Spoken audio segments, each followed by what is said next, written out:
Hi friends, ఈరోజు మనం చుక్కకూర కర్రీ ఎలా చేయాలో రెసిపీ చూసేద్దాం పదండి.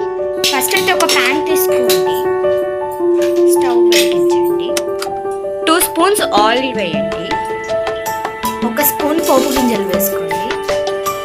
ఫస్ట్ అయితే మనం టమాటాలని ఇంకా ఉల్లిగడ్డల్ని కట్ చేసి పెట్టుకుందాం. చుక్కకూర మొత్తం కట్ చేసుకొని ఇలా నీళ్ళల్లో నానబెట్టేసుకోండి. దీంట్లోకి కరివేపాకు వేసుకోండి, ఉల్లిగడ్డలు మిక్స్ చేసుకోండి, టమాటాలు కూడా వేసేసుకోండి, పసుపు 1 స్పూన్ వేసుకోండి. తర్వాతకి మిక్స్ చేసుకోండి, బాగా మిక్స్ చేసుకోండి. బాగా మన ఛానల్ని సబ్స్క్రైబ్ చేసుకోండి ప్లీజ్. సాల్ట్ ఒక 1 స్పూన్ వేసుకోండి కొంచెమే.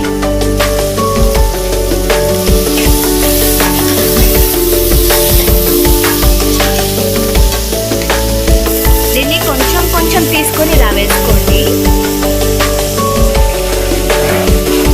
ఇలా బాగా మిక్స్ చేసుకోండి కర్రీని.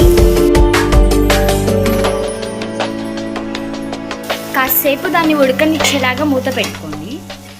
కారం 1 స్పూన్ వేసుకోండి, 1 స్పూన్ ఉప్పు వేసుకోండి. ఇంకా ఇంతే అన్నమాట.